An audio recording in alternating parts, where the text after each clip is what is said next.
Hey, it's Yazuki Wolf, and I have finally beat Elden Ring, and I am now going to take some time to talk about my general impressions of the game.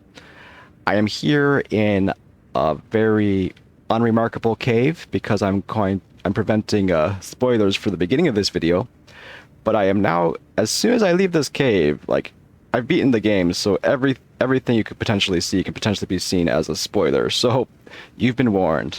So here we are in Elden Ring, and I think the first question people are going to have is the game truly a masterpiece, a 10 out of 10? And I think the answer to that really depends on how you define the word masterpiece. If you define masterpiece as being perfection, like no flaws at all, then no, but then what game could possibly be a masterpiece? Because there's always going to be flaws. If you look for it, you can always find critiques of pretty much any game in existence. For me, I think when I think of masterpiece, I think more of the sort of historical, kind of artistic world's interpretation of it, where you have an artist who does works of art through their whole life, but you have one work of art which is sort of the quintessential, or it's the culmination of all of their work up to that point, all of their work and their study throughout their life. It all culminates in this final work, and it is their best work and it's their masterpiece.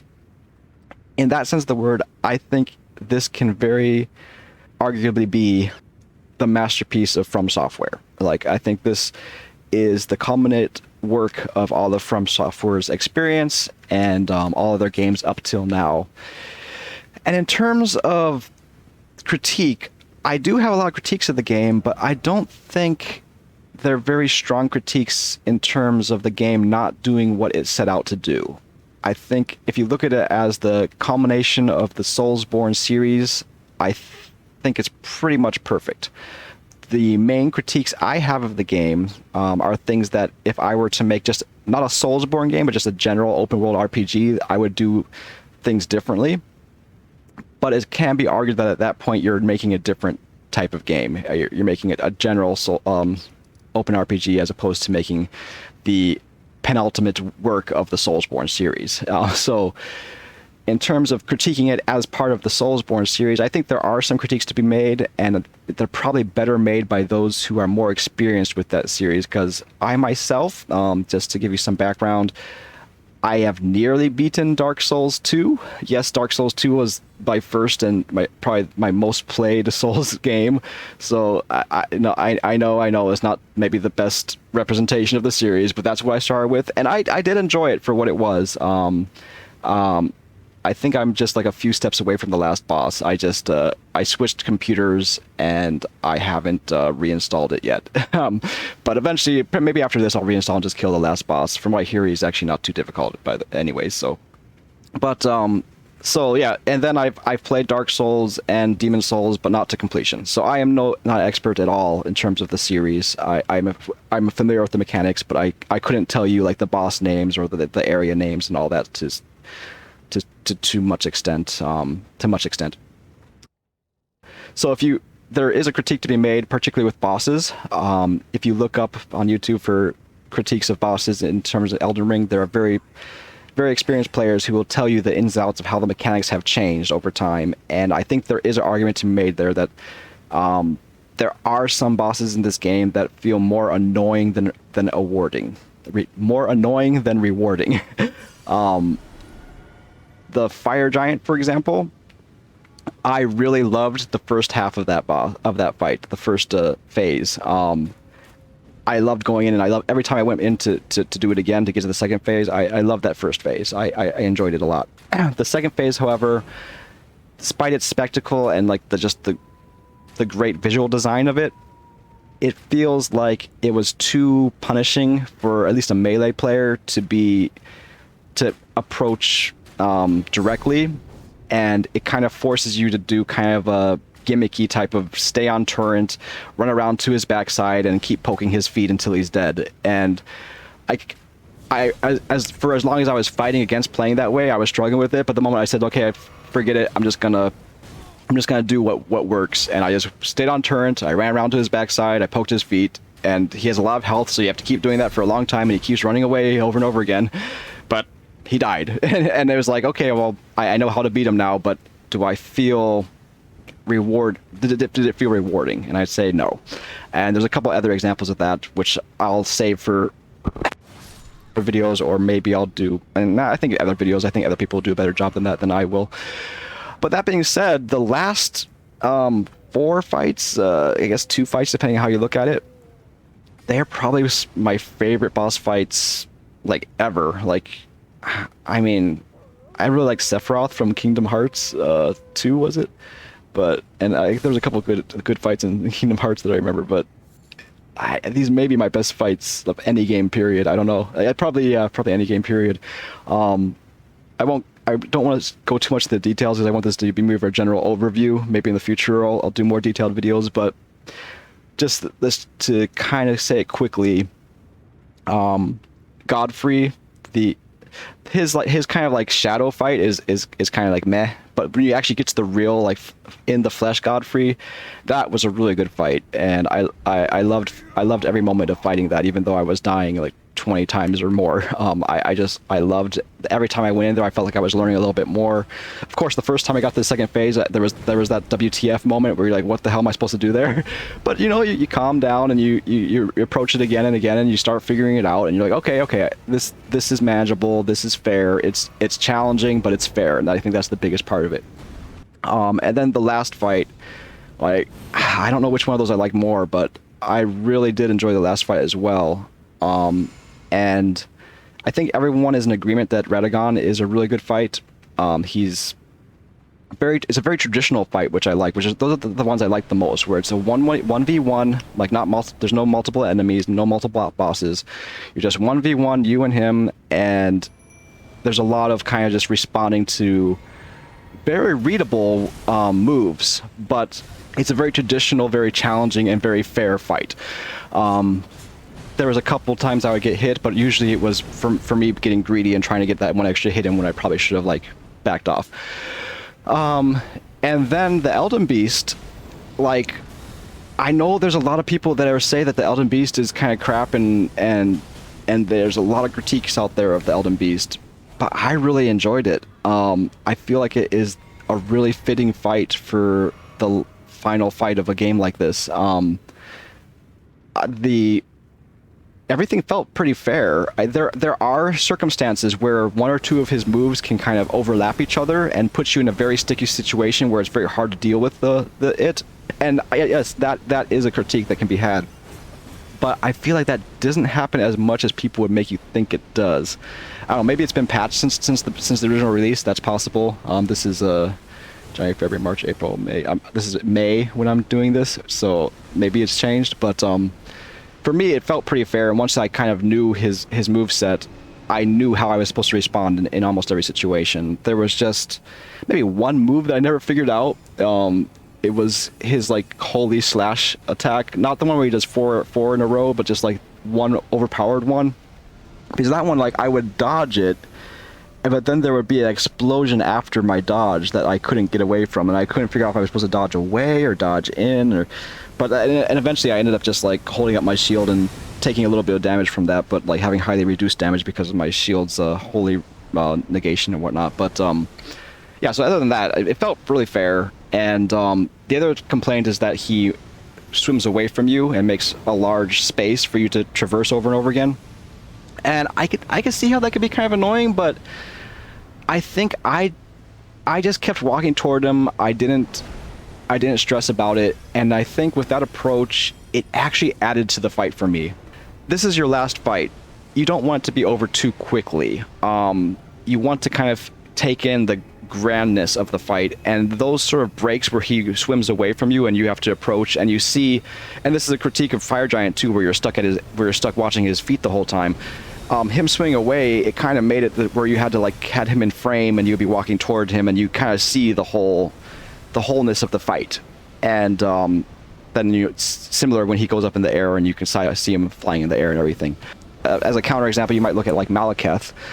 Like, the reveal of his second phase is quite a spectacle, and it's very visually appealing, But the fight itself, it's pretty quick, whether you win or lose. Either you lose really quickly or you win fairly quickly, because you have to constantly respond. He's right on you right from the beginning, and you have to constantly be either dodging or attacking or moving. There's not a lot of breaks in that fight to really take in what's going on. It's more just react. So even if not in terms of like actual like concrete like period of time, like how many minutes the fight took, it feels faster because you're having to react all the time and there's no breaks.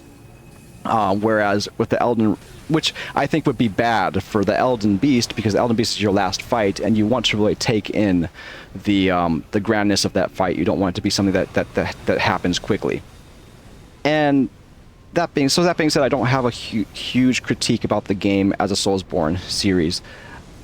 There are some things that I am not as happy with, just in general, as like a non-Soulsborne player, just like a general RPG player, that I feel like could be improved. So the biggest thing of which probably being the NPC quest lines. I know about the Soulsborne series where the NPCs generally don't tell you outright. They don't speak directly to you as they do in other RPGs. They're kind of like talking at you. It seems like they're just like spouting like poems and like quotes of like famous people, and you're like, okay, I'm not sure what I'm supposed to get from this, but I'll carry on. And there's a lot of that here where I feel like, since it's such a huge world, it's very hard to pinpoint where you're supposed to go for the next objective in that quest line. And I'm really not asking for quest markers. I don't think that's the answer. I think probably the answer would be to keep the general format of the game, where you just find the NPC, you talk to them, and then you find them at the next point. But I think they need to speak a little bit more directly to you and tell you, like, I want you to do X, Y, and Z. I think a good example was, I forgot who it was, but there was like an old man who was looking for his like daughter or something in Caelid. I forgot exactly where it was, but like, and he tells you, like, I think it's this guy. Was it him? I don't know. But anyway, so he tells you, like, yeah, here it is, in Celia, Town of Sorcery. So I'd actually never finished this, but this guy, he like specifically told me, like, hey, I want you to find this girl Celia. And so it was very clear, like, what I needed to do. Like, more of that, where it's like extremely clear, like, what is expected of you. And I have to go back and see if maybe there was something that I missed, but like, you see this big section of the map right here that I'm missing. And as sort of like a completionist, I might go back here and be like, oh, there's this big section of the map I'm missing. Let me go to this waypoint to see if there's a way for me to get down this cliff, or maybe I could come around here, maybe through the shack or something. I don't know. Maybe there's somebody to go over there. Well, having looked at YouTube videos, I now understand that I'm supposed to come here to the Grand Lift Rolled, and use an item that I got up here. So I got two parts of this medallion, and I remember when I got here, I just got the medallion. I don't think there was any conversation at that point to tell me what to do next. It was just like, so I remember that the NPC, Latenna, I think that was her name, the one that you get the summon from, she told me to come up here to get to the Halig tree. So I came here and I got the medallion, and I was assuming from what I heard from her that this was going to lead me to the Halig tree. I didn't realize that I had to take that medallion and then go back down here. Like, she told me to go to the Castle Soul, and then I have to go back to check, but I don't think she ever talked to me again after that. It's like, I came here, I killed the boss, I got the item, and there was no conversation after that to tell me, oh, now that you have the item, now please go to the lift, you can use it there. Like, there's no real guidance. So I got here and I said, okay, well, I guess I'm done with her quest line, and I went on and I beat the game. But now going back, I realized that apparently I was supposed to come over here to the Grand Lift and come to this lift here, and this is how I got to the winter area with the giants.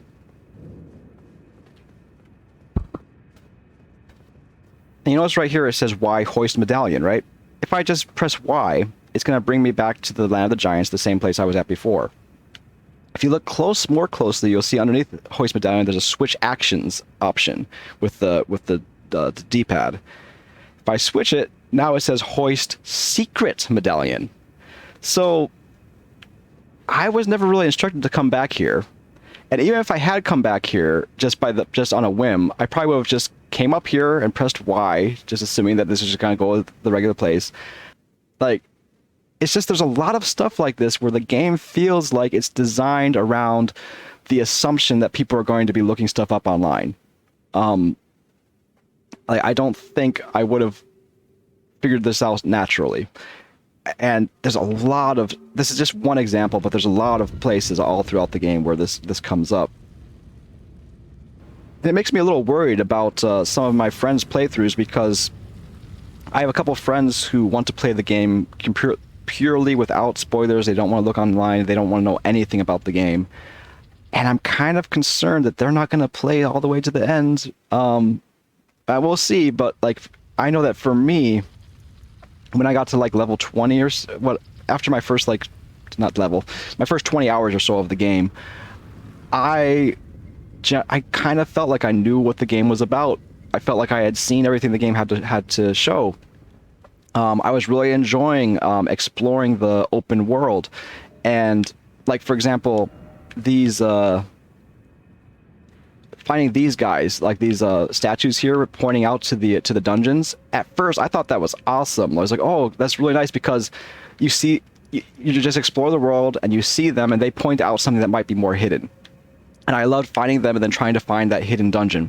But after doing about 2 or 3 of those dungeons, you'll see that I kind of stopped. I stopped following them. I'd find it, but I wouldn't actually go to the dungeon, because I had done a couple of those dungeons, and the dungeons all started feeling kind of the same. And I think the biggest problem of it is that I didn't know if the dungeon would be worth it or not. And I think other people have talked about this before, is that because there's no real clear indication of what items could be where, there's not a whole lot of motivation to explore. And more so, you don't know if it's worth going through the dungeon or not, because you don't know what you're going to get at the other end. Maybe you do one of these dungeons and it's not super enjoyable. It feels like you're kind of like retreading the same thing. And then you beat the dungeon and you get an item that is totally like worthless to you for your certain build. It kind of makes you feel like in the future, like, yeah, I'm just not going to do these dungeons. I'm just going to skip that. I'm just going to skip this. I'm just going to do stuff that I enjoy and kind of make it through. And so about 20 hours in, I was starting to feel like, yeah, I kind of, there's a whole, I see that there's more that I can explore, there's more I can do, but I don't feel any motivation to do it. Like, the story is very obtruse. The story isn't particularly clear, so I don't have a clear motivation story-wise to continue. And in terms of like increasing my strength and making my character stronger, or getting items that are good for my build, like, I don't know where I'm supposed to go for those. Even things like just powering up your weapons. Powering up your weapons, like the somber stones, could be anywhere. And even in the end, like, I think for my summons, I only went to like +4, maybe +5 or so, because finding the ghost glove, whatever they're called, like I know now that a lot of those are in Necron City, the underground one. But if I was just playing this without looking at Google or out looking at YouTube or anything, and I was just thinking, okay, I wanna upgrade my summon, I wouldn't know where to go for that. And what's even worse is that the ghost glove things, they look like a crafting material. And I don't know about the rest of you, but like, I've gotten all these crafting cookbooks, but I haven't crafted anything except for arrows from time to time. And that was only at the beginning when I was trying to use a bow, because I thought I would be an archer, and then I realized that like archer is totally way too weak in this game, so I just gave up on it. So like, after a while, I really stopped gathering like crafting materials, because it just didn't seem like it was worth it. So for an item that is necessary for you to upgrade your stronger summons to look like a crafting material, like, and then to only find that out later on and be like, oh, now I have to go back and like look for every single flower that I passed up to try to figure out if I had passed up one of these ghost glove thingamajobbers. It's kind of unnecessarily obtuse or unnecessarily confusing. And it seems to be designed around the expectation that people are going to be looking stuff up online and sharing with each other. So I bet that sounded fairly negative, but I want to kind of take a step back and make it a little bit more positive now. Once I did start looking at YouTube, and YouTube just basically just like filled my feed with a bunch of videos about Elden Ring, and I started seeing what was in the game, and I started seeing like different type of like character builds and different items that could be used to increase those builds. Like I started thinking, okay, now I have a motivation. Now I'm thinking what I would do a lot of times is I can't really replicate it perfectly right now, but I would see a video where they show like the map, and I'd be like, they would show like, oh, there's this item in this location that's good for this build, or that does X, Y, and Z, and I would take a screenshot of that on my other monitor, and then when I got into the game, I would just look at the map that I had screenshotted from their video, and I'd be like, okay, I'm gonna go in here and I need to find this item here, and now I have a motivation to play the game to try to find an item in this area, and that's all I really need. I just need like a general like push in the right direction. Without that, I kind of feel like it's hard to feel motivated, because you don't know where you're going and why you're going that direction. And definitely I don't want quest markers. That's not what I'm asking for at all. I'm just saying that it feels less rewarding to find a hidden dungeon. Like if you found a hidden dungeon and you knew that at the end of that dungeon you were going to get something that was going to help you, you would feel more motivated to search for those dungeons and to do those dungeons than if you're going to get some random drop. It's not random, you know what I mean, but it feels like a random item that is not helping your particular game style or your particular build. And I think that's an issue that I'm not exactly sure how to fix. I think one way to do it is kind of make different types of dungeons have different types of loot. So like maybe, and this is just thinking me right off the spot. I haven't really fleshed this out, but maybe you could have sort of like a magic themed dungeon where like if you're a magic user, you know that if you get to the end of that dungeon, you're going to get something for your magic. And I think they do kind of have towers like that, right? I didn't do a magic user, but I think there were like towers that you can get like extra magic slots or something. But it's like some more stuff like that, and kind of like theme everything around what type of loot you're going to get, so that people know when they see a dungeon if that's a dungeon that they want to clear or not.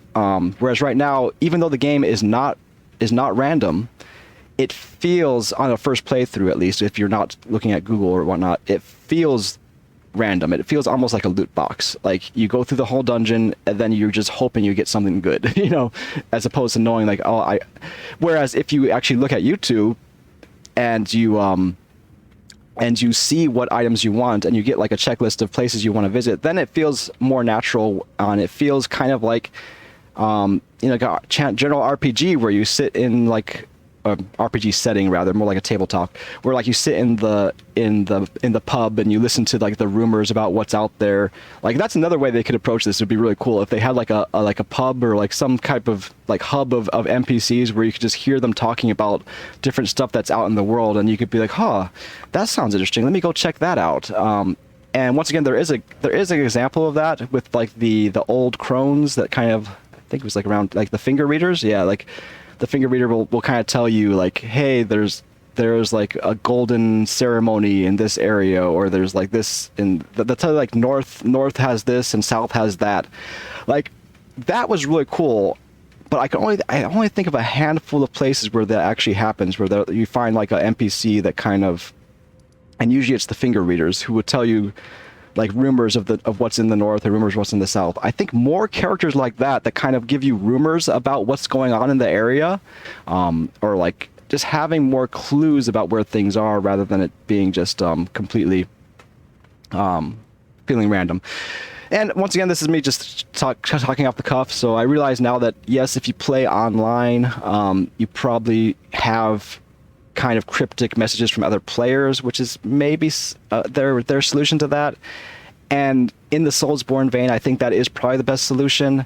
But in terms of just a general RPG experience, I think it would be more immersive for me, at least, if there were more NPCs that were speaking more directly toward like things in the world that, like, you know, kind of like, I don't know if The Witcher does this, like, but I'm thinking more of like really old school RPGs, like like PC games where like there'd be like an NPC that tells you there's a rumored like monster in the cave that has such and such of a power, and if you kill it, you'll get such and such of a power, and so forth. But yeah, I think that's enough of that for that point. So there's just the last thing I want to end with on that point is that I'm mainly talking about this as a criticism for in terms of people who want to experience the game purely in game and not have to do the meta part of like talking to people outside of the game or going online or whatnot, and they want to just, because I do have friends that say like they don't want me to tell them anything about the game, they just want to play it as is, and I'm a little bit worried about what their experience is going to be like. That being said, though, if you kind of like forget about that and just be like, you know, it's okay to it's okay to look things up. It's okay to look online, and it's okay to talk to friends about what they found out in the game. Then I think it actually is a pretty damn good experience. It reminds me a lot of like when I was a kid playing Zelda for the first time, and I would go to school or maybe just go like a family like party or something, and some of my cousins or people who were playing the game would say, hey, did you know that there's like a bush you can set on fire and there's like a hidden dungeon? And then you come home after that weekend and you're like, oh crap, I gotta find this bush. You know, I feel like this game has brought that feeling back to me in a way that no other game really has recently, where like you talk to people or you go online or you look at a YouTube video and it's like, hey, that trap that trapped treasure chest that you avoided purposely because you played Dark Souls 2 and you learned to roll away from every treasure chest you ever opened because they can have like poison clouds and stuff. That actually wasn't a poison cloud. That actually was a teleportation that would take you to a whole nother area of the game. You know, it's like stuff like that, and it'd be like, oh crap, really? And then you go back to the game and you're like, okay, I have to actually try this out now. So like, if you kind of get over the whole like, I don't want the game spoiled for me, and you just kind of embrace the kind of community type of aspect of the game, and then all the critiques I just said could maybe be taken away. But I still kind of feel like the game would be a little bit more immersive if you had more actual NPC, more clear NPC direction. But yeah, so that's all I want to say for that point. Let me think about what other points I have for this. One other point. Or critique, I guess. And this, once again, it's in terms of just like an RPG game in general, not as part of a Soulsborne series. But I kind of feel like there's too much mindless killing. I hear you like kind of scoffing like that's what the game is, and pretty much all RPGs are like that. But hear me out. Let's just explore this for a little bit. The lore is not super accessible. But when you do start digging into it, there's some really interesting things. Like Fire Giant would probably be the best example I could give right now. I can't move to him right now, can I? All right. So the other thing I want to talk about was right. So all the mindless killing thing. So here we are. We're at the Giants, and this is really good storytelling. You see the Giants here, like dead. There's so many of them, just killed, massacred. And it tells you the story about how the Giants were, and I'm still not really up on my lore, but the general feel of it that I get is that the Giants was like a race that was in this world. They were probably like the top dogs at one point, and they were massacred to make room for the new order, essentially. And that's really cool lore, but there's no real way for you to interact with it except to go and then kill the last remaining giant. I mean, he may not be the last, but like it feels like he's the top of the Giants right now, and it seems like he's the only one that's the only remaining like lineage of this great giant race. Because you look at these giants are a lot smaller, right? The dead giants are a lot bigger. So the dead giants are the size of the fire giants. So you assume that he's part of this titanic race, right? And the only way you can interact with this revelation is to go and kill the last remnant of this like titanic giants, you know. And it's not only there, like there's a lot of like, this is like the most clear example I could bring up, but if you've played through the game and if you look into the lore, you'll find that there's a lot of interesting stories behind a lot of the characters, but your only way to interact with them is just to kill them for the most part. So like I get that's okay because it is a Soulsborne. That's basically what these games are about. But if I were to kind of redesign this as just a more general RPG, I feel like it could benefit a lot from having more of sort of the Fallout, Fallout 1, Fallout 2 approach, where you go to a town and each town has their different factions and there's different like things that are going on, and you could decide if you want to side with this faction or side with that faction or just go your own way. And you could actually make actions that like if you decide that like this faction has been wronged, you can do something to make it right, you know. Or you can say screw them, I don't like them, and just kill them. Like I don't want to take away the choice. I want to add choices rather. Like I want to be able to say like I feel really bad about this situation. What can I do to help? Rather than always being, well, that's a really sad story. All right, I'm gonna kill you now. You know, like it just feels like it could have a little bit more development in that area in future installments. If From Software wanted to take that back, From Software is fine like this. This is fine for From Software games because this is what their fans want and this is what their games are about. But I'm more thinking about the future of open world RPGs. I feel like they should take a lot. They should learn a lot from Elden Ring. You know, there's so much right here. But if we want to take it a little bit further in kind of a more general direction toward good open world RPGs, I feel like, yeah, a little bit deeper interaction with the different factions and lore of the game could be a good thing. The more I learn about the lore of Elden Ring, the more I love the lore and story of Elden Ring, and I kind of do like the way that it doesn't hit you in the face with it. Like you really have to kind of like find it on your own. But I feel like when you do find it, it could be more rewarding if you had a way to interact with it beyond just being like, oh, well, that's a sad story. All right. So okay. Okay. So that's the end of that point. Next point I wanted to make, and it's a fairly big critique. So I have 323,000 or so souls right now. And at the level I'm at, like souls don't really matter that much. I had to like level up a lot because I'm not really that great. I know people like beat the game at like level 1, but I had to like level up to nearly, I think I'm like level 200, just to beat the last boss because I'm not that good at these games. You know, I try my best, but you know I'm a full-time dad with a full-time job and also side hustles, so I can't devote too much time to these games. But anyways, enough justifying myself. So the thing, my other critique is I don't feel like the whole losing souls on death mechanic is really helping the games anymore. Or how do I say, it's not beneficial toward this type of open world game. And why do I say that? Well, so I have like 300 something old souls. Now, having that souls is supposed to make me think, oh, risk versus reward. Oh, this is one of those like horrible like hand things that everybody hates, right? Let's not poke this guy. Oh no, I poked. No, don't die. You're supposed to kill me. Come on, kill me. No, no. No, don't get me. Oh no, I'm gonna lose all my souls. Okay, this is gonna take a while. No. Oh, damn it. I lost all 300,000 souls. I died. Whatever will I do?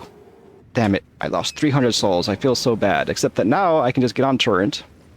Okay, where did I die?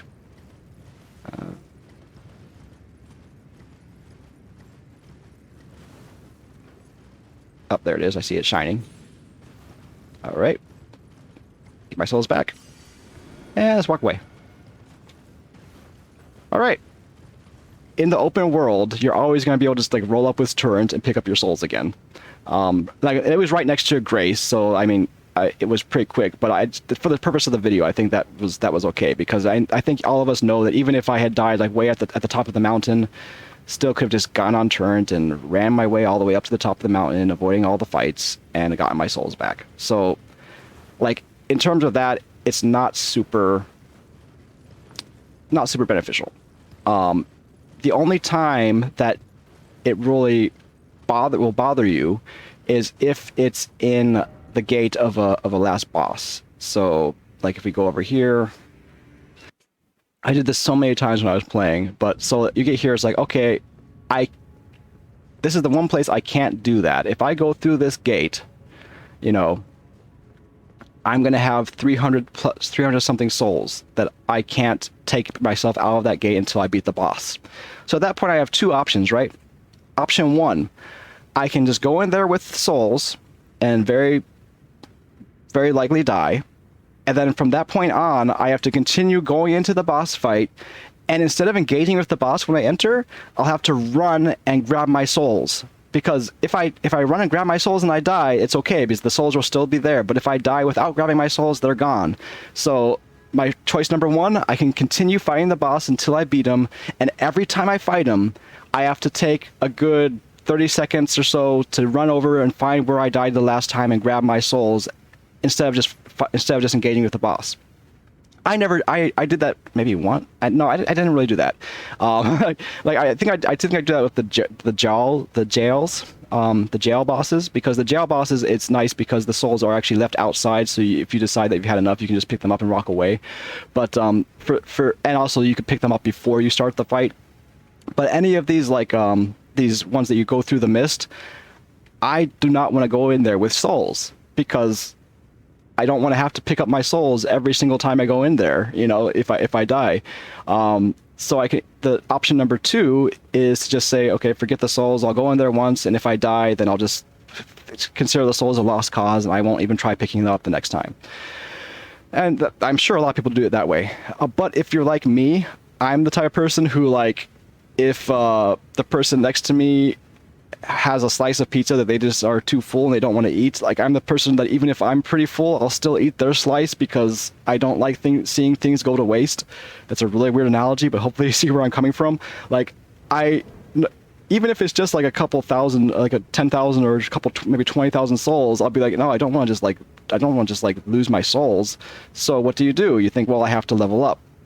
Now I'm pretty high in level. I think like 206, damn.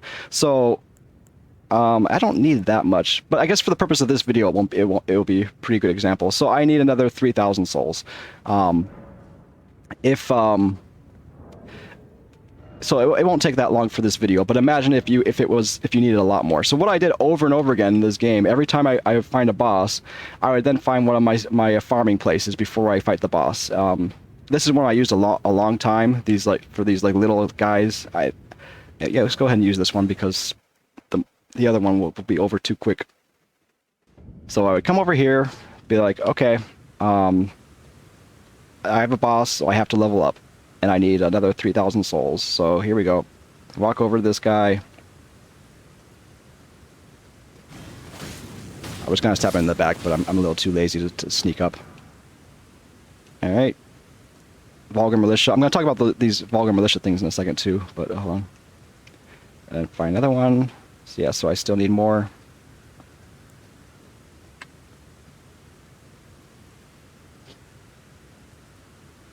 Another really random critique. Oh, you didn't attack? I was gonna do a guard block, man. Come on.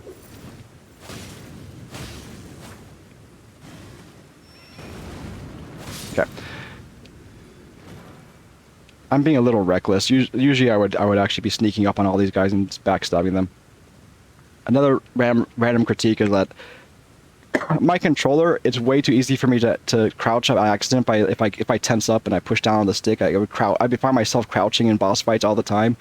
So I had to like unmap that and now I can only crouch with my computer. Oh, I pressed the wrong button. I did my rivers of blood on him. Oh well. See, I'm telling you guys, I'm really not good at playing video games and talking at the same time. Trust me, I'm a lot better when I'm not talking. But where were we? There's one more guy over here. Don't face me, I want to actually do... Alright, whatever. I wanted to get one actual stealth kill. Anyways, usually when I do this, I would stealth kill all of them. I'm just not really paying attention right now. So, how are we doing? 3280. So this was the place I went to at the beginning of the game.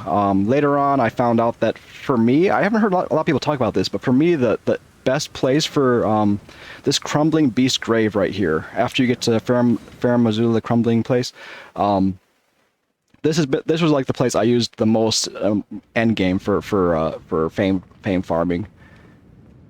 If if you're an Albion Online player, you know what I'm saying. If otherwise, you're probably like, what the hell's a fame farm? Anyways, this is a place I would use to get my soul farming done. Especially with Rivers of Blood, like it was so good. Like so you could just be here, like go like, okay, 1, that's good, 1,000 souls there.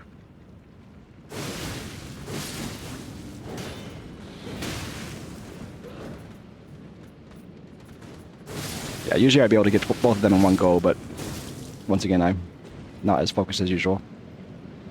Anyways, go through here.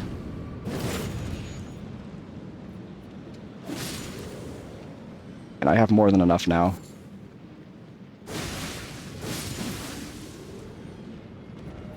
Right, so you do this over and over again. Like right now, I didn't need that much, but imagine if I only had like 50k souls and I needed a lot more than that to level up. I would have been going over this for a good half hour or so just to get myself to level up. What should I do? Dex, Arcane. So there we go. So we leveled up, and now we only have 7,000 souls. So now it's like, okay, now I only have 7,000 souls, so I'm perfectly cool with going and fighting the boss.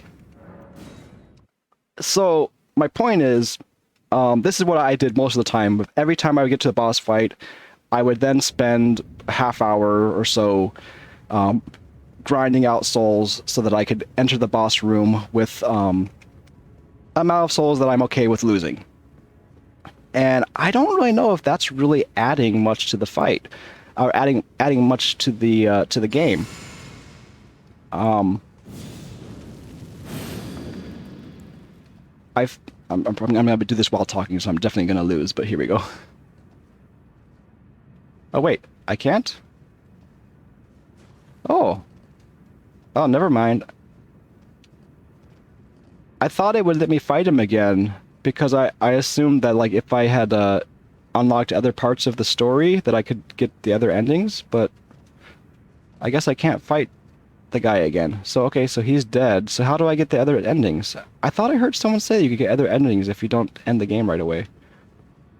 Maybe I'm missing something. If you know, let me know in the comments. But yeah, so anyways, my point was that if this was an actual boss fight, you know, I would have to go through this kind of ritual every time I would reach a boss just to make sure that my souls are safe. And so for me, I'm starting to feel like the whole losing souls on death, and it's really hard for me to say this because when I first played Dark Souls, that was the thing I loved the most about it. Like the actual, like having actual cost to your death, having actual like risk. Like I love that. Like one of the other games I play a lot is Albion Online, and it's a full loot PvP game, and that's one of the things I love about that too, is that you can kind of assess your risk when you go out and you know that there's a risk of you losing stuff, and your deaths actually matter. You can't just like zombie rush people like you do in other games. You have to actually think about like I want to avoid dying. But I'm starting to think that at least in Elden Ring, I don't think it's really serving that purpose anymore. Like I showed you earlier, you could run out into the open world and die and not really have a second thought about it because you just get on turns and you get your souls back. So the only thing it's doing is it's forcing you to go back to the place you died. Whereas I think if you didn't have that mechanic, maybe you'll go one direction, realize that there's some big boss there that you don't, or some big enemy there that you're not ready for, and you die. And maybe you'll decide, okay, I want to go in the other direction now because I know that I'm not ready for that direction yet. But this mechanic, it forces you to go back in that direction anyways. Even if you've already gotten the lesson, you realize that that's not the way you want to go.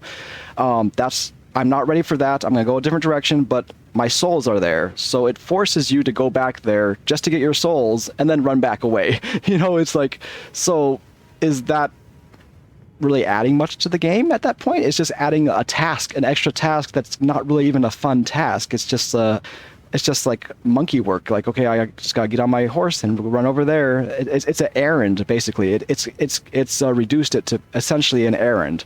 That now I have an errand to run before I can go and continue my game in the way that I have choose to. And the boss is the same. Like, seeing a boss, it kind of halts your progression, at least for me, because I feel like I have to figure out what I want to do with my souls now before I go into this boss room. And when it's supposed to be a risk or reward type of thing of wondering, do I want to venture further or do I want to like stop now? And I don't feel like it's really fulfilling that purpose anymore. How would I fix this? And once again, I'm not saying that this is what Souls games should do. I feel like this is like Souls games should stick with this mechanic, because if he doesn't have this mechanic, then it's not really I don't know if you could call it a Souls games anymore if you don't have the losing souls. So this is probably the most controversial point on my list, but I feel like for just general open world RPG in the kind of vein of Elden Ring in the future, I would really like to be able to store my souls at the grace site. If I could get here with 300 runes, 300 souls, yeah, you get what I'm saying. My brain's kind of mixed at the moment, but 300 whatever, and then go in there with 0. So at least that way, you have a risk from grace point to grace point, and the grace point is like, okay, I hit my grace point, now I can drop everything and I can continue on freely. And you still have the risk of having to get to the next grace point, right? Because and that's the risk or reward. Like if you're in a new area where you don't know where the next grace point is, you'd be like, well, do I keep going, or do I turn back and try to like re-equip or get my flasks back or whatnot at the first grace point, because I don't know how much further I have to go before I get to that next grace point. And if I die, I lose my souls. And this is the next thing I would get rid of to balance that. I would probably get rid of the pick up your souls after you die thing. I would just make it like, if you die, all the souls you had at that point, gone. Just gone. You don't go back to pick it up. I know that the people are probably going to disagree with me there, and having the kind of mercy of having a second chance to get your souls back is nice. And I would even argue that having sort of that kind of like differentiation of like the first time you die, it's like okay, you were just kind of exploring it, but then the second time, now you're in your like super focused hardcore mode, because now you know that everything's on the line and you have to get to that point. And so there is arguably some benefit to that.